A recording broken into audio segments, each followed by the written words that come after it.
South Korea's President Yoon Suk-yeol has defended his martial law decree in what he calls an act of governance and has denied rebellion charges on Thursday. President Yoon rejected the opposition-led impeachment attempts against him and investigations into last week's move in a televised speech. Now, the speech comes hours before the main liberal opposition Democratic Party submits a new impeachment motion against Yoon.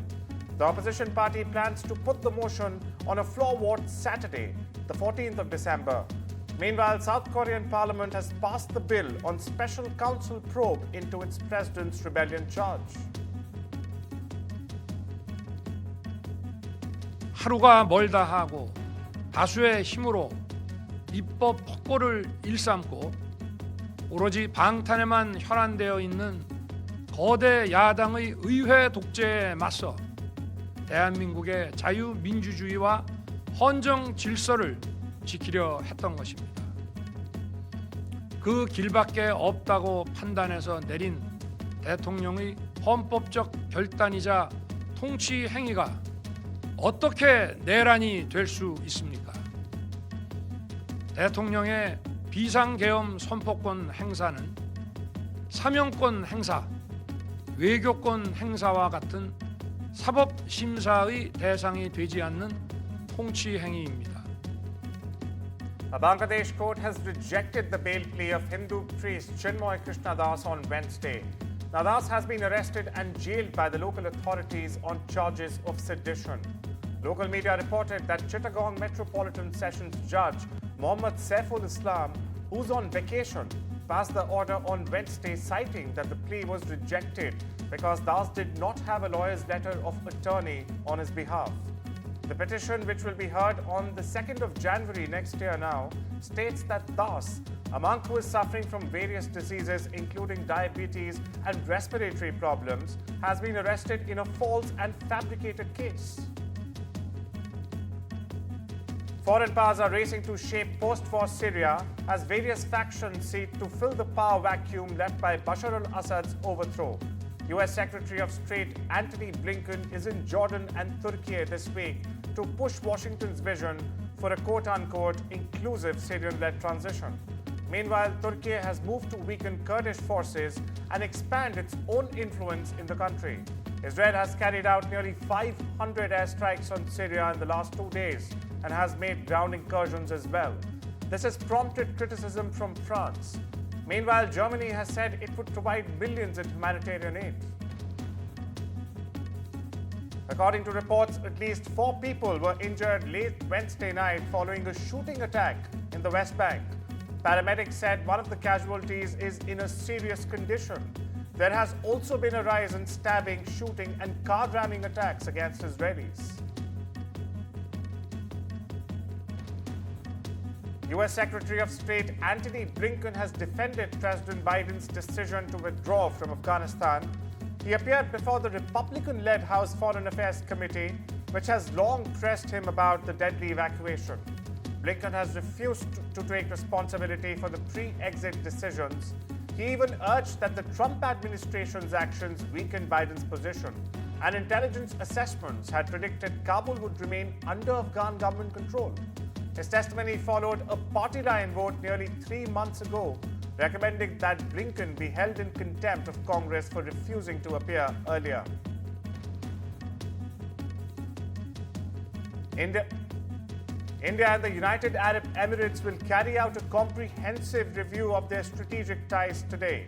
External Affairs Minister S.J. Shankar will be hosting his counterpart from the Gulf nation, Abdullah bin Zayed Al Nahyan, for wide-ranging talks. Al Nahyan, the deputy prime minister, is paying a 3-day visit to India to explore ways to further expand ties between the two countries in a range of areas, including trade and investment. CBS News is reporting that President-elect Donald Trump has sent out an invitation to Chinese President Xi Jinping for attending his inauguration next month. Now, Trump's inauguration officials are making plans for additional foreign dignitaries to attend the swearing-in ceremony. According to reports, Trump invited Xi in early November, shortly after the election, but it is not clear whether Xi has yet accepted the invitation or not. Federal Bureau of Investigation Director Christopher Wray has said he will resign before President-elect Donald Trump takes office next month. Now, Trump has indicated he would fire Wray. Wray announced at an internal FBI meeting on Wednesday that he had decided to step aside after weeks of consideration. Trump has already nominated Kash Patel, who has called for dramatically limiting the FBI's authority to lead the law enforcement agency. Mark Zuckerberg's Meta has donated $1 million to President-elect Donald Trump's inaugural funds. The donation comes 14 days after the Meta boss met with Trump at his Mar-a-Lago resort. It is indeed a major U-turn from 2020, when Meta banned Trump from its platforms after the January 6, 2021 insurrection. Fresh developments from the United Healthcare CEO Brian Thompson's killing case. Police have found a positive match between the fingerprints of the prime suspect, Luigi Mangione, to those recovered on the crime scene. New York Police Department Commissioner Jessica Tisch confirmed that the fingerprints found on a water bottle and a protein bar near the crime scene matched those of 26-year-old suspect, who was arrested in Pennsylvania on Monday. According to a Bloomberg report, the U.S. government is weighing new and harsher sanctions against Russia's lucrative oil trade. The Biden government is seeking to tighten the squeeze on Kremlin's war machine. Just weeks before Donald Trump returns to the White House, as per the report, details of the possible new measures are still being worked out, but Joe Biden's team is considering restrictions that might target some Russian oil exports. A United States intelligence assessment has concluded that Russia may use its new lethal experiment Oshnik missile against Ukraine again in the coming days. According to U.S. officials, the missile is seen by U.S. officials more as an attempt at intimidation than a game changer on the battlefield in Ukraine. UK Prime Minister Keir Starmer greeted the Emir of Qatar, Sheikh Tamim bin Hamad Al Thani, during a state visit to Britain on Wednesday. On the second day of a two-day visit, Al Thani is scheduled to visit Westminster Abbey, a banquet at Buckingham Palace, and a meeting with the Princess of Wales. The Qatari Emir's visit also includes a trip to the Royal Military Academy and Sandhurst on Wednesday. Cristina Fernandez has been appointed the leader of opposition in Argentina, with the goal of reorganizing it to face the government of far-right Javier Milei. Now, Kirchner is the most influential political figure of the last 2 decades in Argentina. The 71-year-old is facing a conviction for fraudulent administration. She will now lead the Juristic Party, the Personas movement. While the Supreme Court decides on the open cases against her, the political leader can still run for public office without any restrictions. Hundreds of tractors blocked streets in central London on Wednesday, the latest protest by farmers against the government after it ended an exemption from an inheritance tax for agricultural families. Now the measure, dubbed the tractor tax by critics, was introduced by the government to boost funds to pay for strained public services, but farmers say it will destroy family farms and reduce food production. Farmers in the UK say their income has been squeezed over the years by Britain's competitive supermarket sector, cheap imports from abroad, and subsidy cuts following Brexit. A twin-engined propeller plane crashed onto a Texas highway on Wednesday afternoon, splitting in two and leaving debris scattered across the roadway. The Federal Aviation Administration said the only person on board the Piper PA-31 was the pilot. The pilot's name and the condition were not immediately released. 3 people have also been injured. One was transported to an out-of-town hospital for higher level of treatment. The FAA said it would investigate the crash.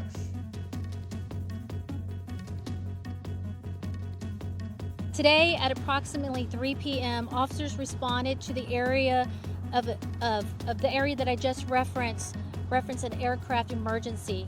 Upon arrival, officers observed a damaged plane with 3 damaged vehicles in the intersection. We are able to confirm that 5 people are involved and 4 have been transported. 3 were transported with non-life-threatening injuries, and 1 is being transferred to an out-of-town hospital for a higher level treatment. And the pilot is also being evaluated. North Carolina lawmakers have enacted a law over the governor's veto on Wednesday that would diminish the powers afforded to his successor and other Democratic statewide winners in the November 5th elections. In a 72-46 vote, the Republican-dominated House overrode Democratic Governor Roy Cooper's veto a week after the GOP-controlled Senate voted to do the same. Opponents to the power-shifting bill sat in the gallery and disrupted the chamber's floor proceedings. More than 150 people gathered on the third floor, more than the House gallery could seat. They chanted shame as the override vote completed and continued to yell as they were escorted out.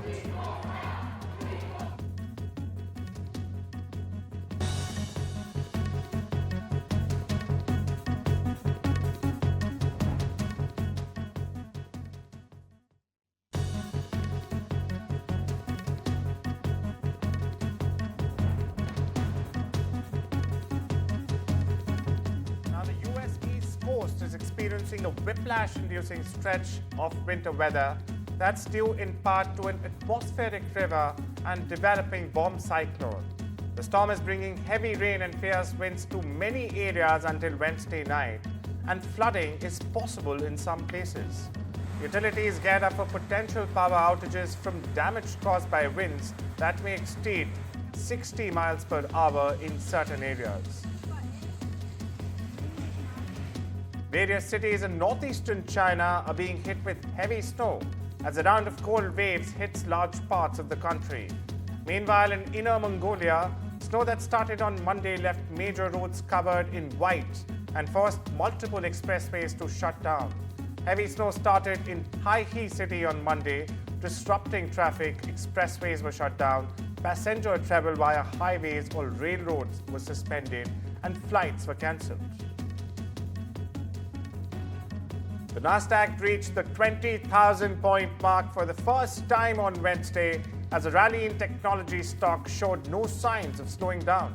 The tech-heavy index rose 1.6% to an all-time high of 2,001.42 points. It has jumped more than 33% this year, outperforming the benchmark S&P 500 and blue-chip Dow, as technology megacaps including Nvidia, Microsoft, and Apple add more heft to the index with their relentless surge. According to the Bloomberg Billionaires Index, Tesla CEO Elon Musk's net worth has surpassed $400 billion, setting a new milestone for the world's richest person. Now, Musk has added about $218 billion to his net worth since the start of 2024 alone, more than any other member of the group. Tesla's stock is up about 65% since just before the election, buoyed by expectations that Trump will streamline the rollout of self-driving cars and eliminate tax credits for the electric vehicles that help Tesla's competitors. Korea Air has said it had completed its protracted purchase of South Korean rival Asiana Airlines, making it one of Asia's biggest carriers. The $1.3 billion deal, the longest ever merger to complete between airlines, was first announced 4 years ago by South Korea's largest carrier to rescue debt-ridden Asiana, which was grappling with a plunge in demand during the COVID-19 pandemic. OPEC has cut oil demand growth forecast for this year and the next for a fifth straight month, making its deepest reduction to the 2024 outlook so far. This after agreeing to extend its supply curbs. The Organization of Petroleum Exporting Countries chopped projections for consumption growth in 2024 by 210,000 barrels a day to a 1.6 million barrels a day, according to its monthly report. The cartel has slashed projections by 27% since July as it belatedly recognizes the deteriorating market picture. PTW last week, the OPEC Plus alliance led by Saudi Arabia and Russia agreed for a third time to delay plans to restart halted crude production, which was also slowing the pace of increases once they do begin next year. The US dollar traded in a narrow range on Thursday after hitting a two-week high in the previous session, supported by a rise in US Treasury yields, even as the market players bet the US Federal Reserve will cut interest rates next week. The Aussie dollar surged after Australian employment beat forecasts, while the euro held steady ahead of the European Central Bank's monetary policy decision later on Thursday.